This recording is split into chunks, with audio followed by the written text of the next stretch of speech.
Maligayang pagdating sa kwentong Biblia.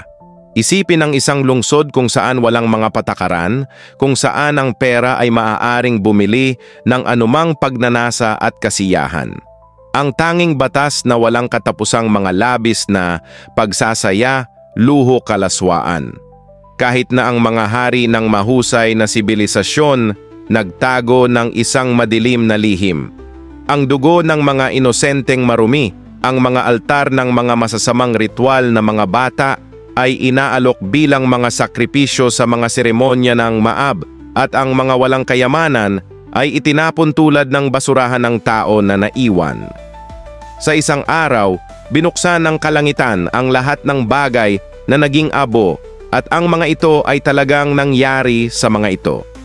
Ito lamang ang banal na galit na sumira sa Sodoma at Gomora o mayroong isang bagay kahit na mas madidilim sa kwentong ito ay naghahanda upang alisan ng takip. Ang katotohanan na isang kwento na hamon ang mga salaysay at inihayag ang madilim na lihim ng Sodoma at Gomora. Sa gayon ang buhay sa Sodoma at Gomora ang pinakamarumi na lungsod sa kasaysayan. Habang naglalakad ka sa isang lungsod kung saan ang araw ay sumikat na may ginto at kayamanan, ang mga lansangan ay umaagos na parang walang katapusang ilog na puno ang amoy ng inihaw na karne at bagong lutong tinapay. Ang mga bihasang mga ngalakal ay nakipagkalakalan ng mga pampalasa na dinala mula sa malalayong lupain, sa Ehipto mula sa Mesopotamia, lahat ng kaharian sa silangan. Ang komersyal na lupain ng Sodoma ay napuno ng pangako ng walang limitasyong kasaganaan. At ito ay nagbebenta ng mga tagapaglingkod na may dalang mga banga ng langis ng oliba at mga kakaibang alak. Ang kapatid nitong lungsod sa isang mas matatag na kapitbahayan kung saan ang mga ito ay umunlad tulad ng nagniningning na mga hiyas. At ang mga nakapaligid na bukid ay nagbunga ng mga gintong buto at masasarap na prutas. At hindi lamang ang mga naninirahan, ngunit isang patuloy na kalakalan. Ang mga kahihinatnan na ilang sandali lamang ang nakapansin sa kabila ng kasaganaan ay naghanap ng kapangyarihan ng mga tao, naging malupit sila, at ang mga lansangan ay isang tanawin ng paggalaw at kasaganaan. Ang buhay sa Sodoma ay talagang paraiso.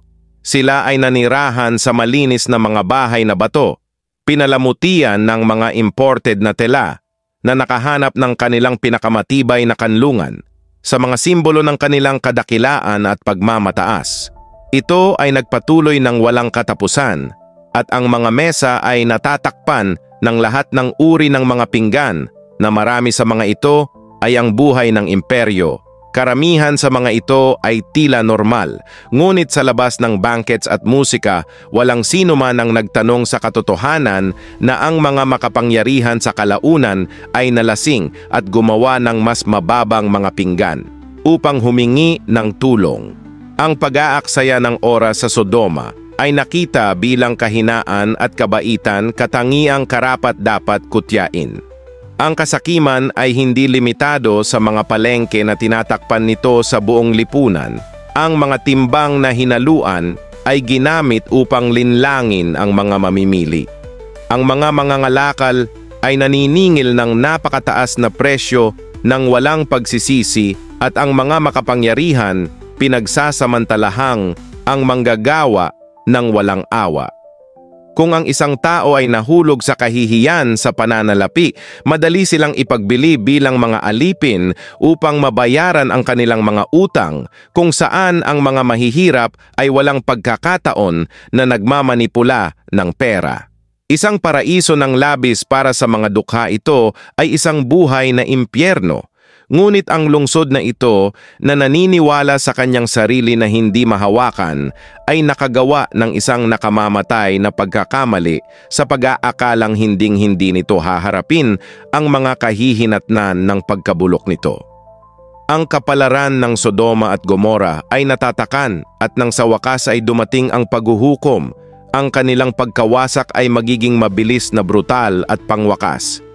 Kung ano ang kasunod ay maaaring eksakto kung ano ang kailangan mong malaman. Ang biblikal na kwento ng Gomora na mga lungsod ng Sodoma ay nabuhay ng katiwalian, naging masama at nasira. Kumakatawan sa lahat ng bagay na ayon sa banal na kasulatan ay pinakakinasusuklaman ng Diyos. Sa Hebrew Bible, sa Aramaic at sa lahat ng Abramic na relihiyon ang mga lungsod na ito ay inaalala bilang isang testamento sa banal na pagkawasak na ipinataw sa mga taong lumabag sa mga prinsipyo ng moralidad at katarungan. Ang kwento ng Sodoma at Gomora ay isang paralel na salaysay sa baha sa Genesis na parehong naglalarawan ng kasalanan ng Diyos. Sa ating sangkatauhan, 12 ang pagkawasak ng mga lungsod na ito na kalaunan ay binanggit sa mga aklat ng mga propeta at sa bagong tipan bilang mga tiyak na simbolo ng pagkabulok ng moral at banal na katarungan. Kahit na ang Quran ay nag-aalok ng sarili nitong bersyon ng mga nahatulang lungsod na ito na nagpapatibay sa kanilang papel sa espiritual na memorya ng sangkatauhan, ngunit ang kwento ng Sodoma at Gomora ay hindi nagsimula sa kanilang pagkawasak. Bago ang kanilang pagbagsak, sila ay nabanggit na sa mga salungatan at mga pagsasabwatan ng mga sinaunang panahon noong panahon ng Genesis 13-12 at Genesis 19. 29 ang mga lungsod na ito sa isang pagkilos ng paghihimagsik ay hinahamon ang makapangyarihang Cheder na hari ng alam kung saan sila ay may utang na loob sa labanan. Sa Sidim Cedo ay natalo ang Sodoma at nagdala ng maraming bihag kasama na si Lot na pamangkin ng patriarkang si Abraham. Ngunit si Abraham ay hindi umupo ng tamad sa pamamagitan. Tinipon niya ang kanyang mga tauhan na lumaya sa mga lungsod at nagligtas sa lupaing ito sa liber. Kasamaan noon na nagpasya ang Diyos na wakasan ang lugar na iyon, ngunit bago ang pagkawasak ay inihayag niya ang kanyang plano kay Abraham.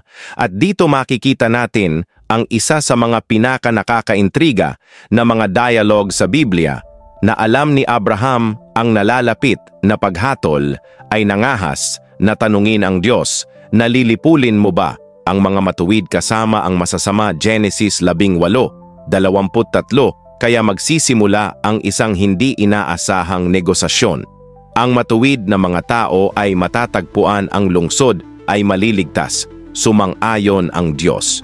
Si Abraham ay pinababa ang bilang sa 40. Ang Diyos ay sumang-ayon, muli siya ay nagpatuloy sa pakikipagkasundo na binawasan ang bilang sa 30. Pagkatapos ay 20 at sa wakas ay 10. Ngunit kahit na 10 matuwid na tao ay hindi matagpuan sa mga dekadenteng pulutong ng Sodoma at Gomora, ang kapalaran ng mga lungsod ay tinatakan mula sa langit.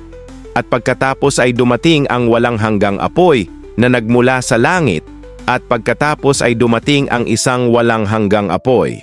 At ang kanyang pamilya ay naligtas na. Ang tanging matuwid na taong natagpuan ay natagpuang siya ay nakatakas sa pagkawasak. Ngunit ang kanyang asawa na lumingon sa likod ay naging isang haligi ng asin. Isang walang hanggang simbolo ng pagsuway at kalakip sa isang napapahamak na nakaraan. Ang kwento ng Sodoma at Gomora ay hindi lamang isang kwento sa Biblia. Ito ay isang mabagsik na paalala na kahit na ang pinakamaunlad na mga sibilisasyon ay maaaring gumuho kapag sila ay bumagsak sa katiwalian, kayabangan at moral na pagkabulok. Sa buong kasaysayan, ilang mga lungsod ang nagtataglay ng matinding simbolikong bigat, at ang pangalan ng Sodoma na ang pangalan ng Biblia ay malawak na nauugnay sa Genesis. Naging kasing kahulugan ng imoralidad at pagkabulok. Ngunit kung ano ang tunay na pinagmulan ng salitang Sodom, ay ang kahulugan nito ay hinubog lamang ng salaysay sa Biblia. O mayroon bang mas malalim na linguistic roots? Ang etymology ng terminong Sodom ay napapaligiran ng mga di-katiyakan at mga haka-haka. hindi tulad ng maraming mga pangalan sa Biblia na may malinaw na kahulugan sa loob ng wikang Hebreo na pinisityo, ay walang posibilidad na ito ang pinagmulan ng Sodoma sa Hebrew o definite.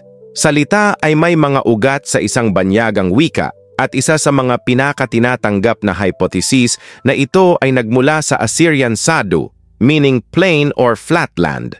Kapag suriin ang heograpiya ng rehiyon ng Sodoma, gaya ng inilarawan sa Biblia na matatagpuan sa isang matabang kapatagan malapit sa tinatawag ngayon na dagat na patay, kung ang pangalan nga ay nagmula sa Asyriano, malamang na tumutukoy ito sa heograpiya ng lungsod sa halip, kaysa sa anumang aspetong moral o asal ng mga naninirahan dito sa kabila ng posibleng heograpikal na pinagmulan ng pangalan ito ay ang salaysay sa aklat ng Genesis na nagpabago sa Sodoma bilang isang simbolo ng kabuktutan at kasalanan. Ang pinakatanyag na yugto na nauugnay sa lungsod ay kinasasangkutan ng kanyang pamilya at dalawang anghel na ipinadala ng Diyos upang iligtas sila bago ang nalalapit na pagkawasak. Ayon sa Genesis 11, bumisita ang mga anghel sa gabi at manatili sa kanyang bahay sa lalong madaling panahon pagkatapos ng isang anghel na lalaki mula sa lungsod ay nagtitipon sa labas ng bahay na humihiling na lumabas ang mga bisita upang malaman nila ang isang termino na binibigyang kahulugan ng marami bilang isang euphemismo, lantaran para sa mga sexual na relasyon. Ang sitwasyon ay nagiging mas sukdulan kapag silot sa isang desperadong pagtatangka na pigilan ang mga anghel mula sa pananalakay ay nag-aalok ng kanyang sariling mga birhen na anak na babae sa mga lalaki ng Sodoma. Gayunpaman tinanggihan ng mga Sodomita ang alok na iginigiit sa kanilang orihinal na layunin. Ang Sodoma ay nagbunga ng terminong sodomy na sa kasaysayan ay tumutukoy sa mga sexual na gawain na itinuturing na ipinagbabawal lalo na sa pagitan ng mga taong kapareho ng kasarian.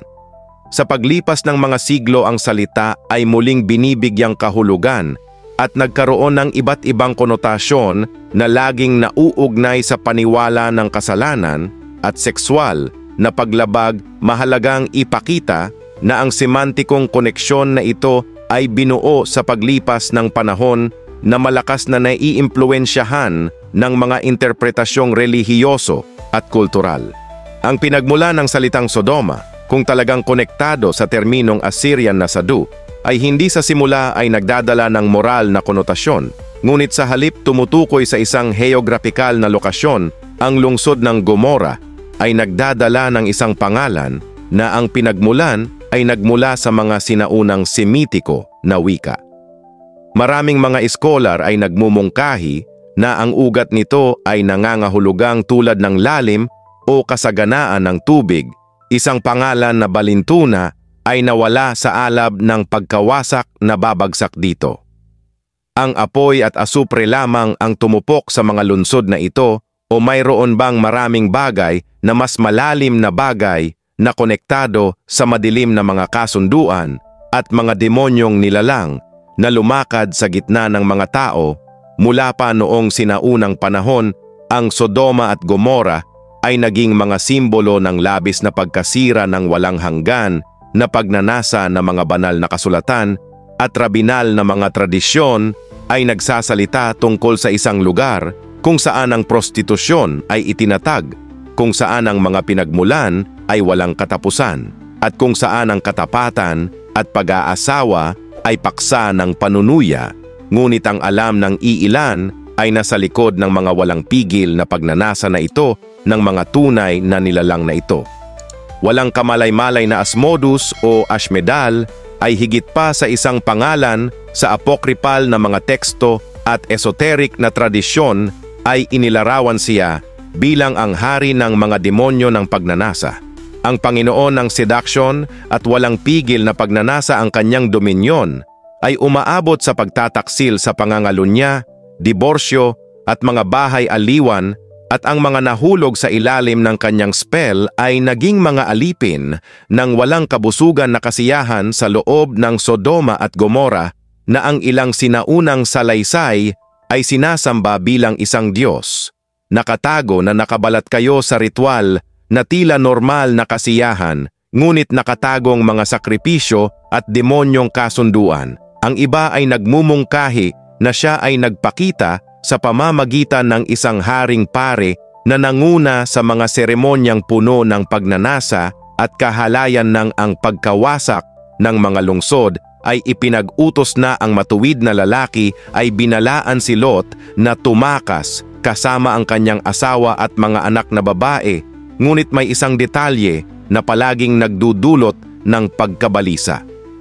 Kung bakit ang asawa ni Lot ay lumingon sa likod, ayon sa kaugaliang paliwanag ay nagsasaad na hindi siya masuwayin ng lungsod at ang mga ugnayan na maaaring mayroon siya sa mga ritual nito ay maaaring mas malalim ang kanyang pagnanais na manatili. Marahil ay hindi lamang siya nakaramdam ng kalungkutan sa pag-alis sa kanyang tahanan. Marahil ay naakit siya ng ipinagbabawal na alindog na ang Sodoma at Gomora ay nag-alok sa alaala ng mga ligaw na partido. Ang mga gabi ng mga alituntunin na kasiyahan.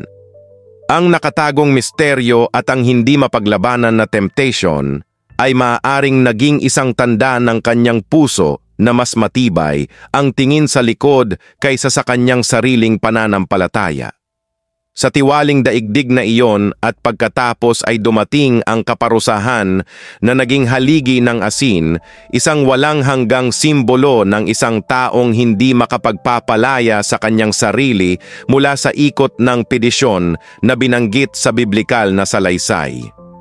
Pagkatapos ng mga kalunos-lunos na pangyayari na kinasasangkutan ng mga anak na babae ni Sodoma at Gomora, na nawalan ng ina, ay nangyari ito dahil lumingon siya sa likuran ng pagsuway sa banal na utos, at ang mga haligi ng anak na babae ay binanggit sa likuran ng mga sandaling iyon, at ang mga anak na babae ay binanggit sa likod ng isang haligi ng asin ng maglaon. Sa ibang lugar ay nauwi sila sa mga pag-uugali na karaniwan sa Sodom. Ang mga kilos na kanilang ginawa ay sumasalamin sa pagkasira ng moral ng nawasak na lungsod, partikular na ang kanilang mga saloobin ay nagpapakita ng impluensya ng kahalayan na nailalarawan sa Sodoma. Ang sinasabi sa mga banal na kasulatan na nilasing ng dalawang kapatid na babae ang kanilang ama at natulog sa kanya upang mapanatili ang kanyang lahi. Mula sa incest na relasyon na ito ay ipinanganak ang dalawang anak na Moab at Benami na naging mga patriarka ng Moabita at Ammonites. Ayon sa pagkakasunod-sunod ng mga taong ito, kahit na ang Semitiko ay hindi direktang nabibilang sa angkan ng Canaan. Ang kawalang katarungan at matinding karahasan bilang resulta, nagpadala ang Diyos ng matinding hatol na ganap na nagwasak sa kanila. Hinggil sa kasaysayan ng pagkawasak ng Sodoma at Gomora sa iba't ibang teorya, ay nagmumungkahi na ang isang malaking natural na sakuna ay maaaring ang paraan kung saan ipinatupad ng Diyos ang kanyang hatol.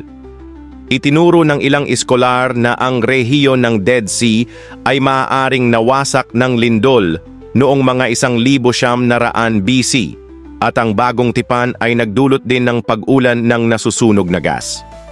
Ang episode sa liham ng Judas 1:6 at 7, mayroong babala tungkol sa mga kasalanan ginawa sa Sodoma at Gomora na inihahambing sila sa mga fallen angels na nakipag-ugnayan sa mga babaeng tao. Ang teksto ay nagsasabing alalahanin ng mga anghel na hindi nanatili sa kanilang mga posisyon ng autoridad, ngunit iniwan ang kanilang nararapat na tirahan.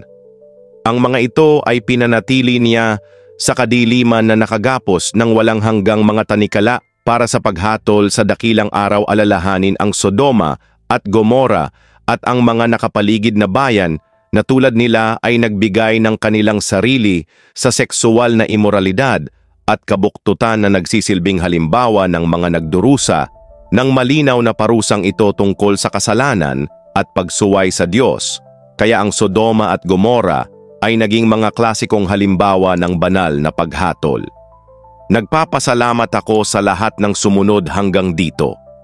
Naway pagpalain ka ng Diyos at makita ka sa lalong madaling panahon. Muli salamat.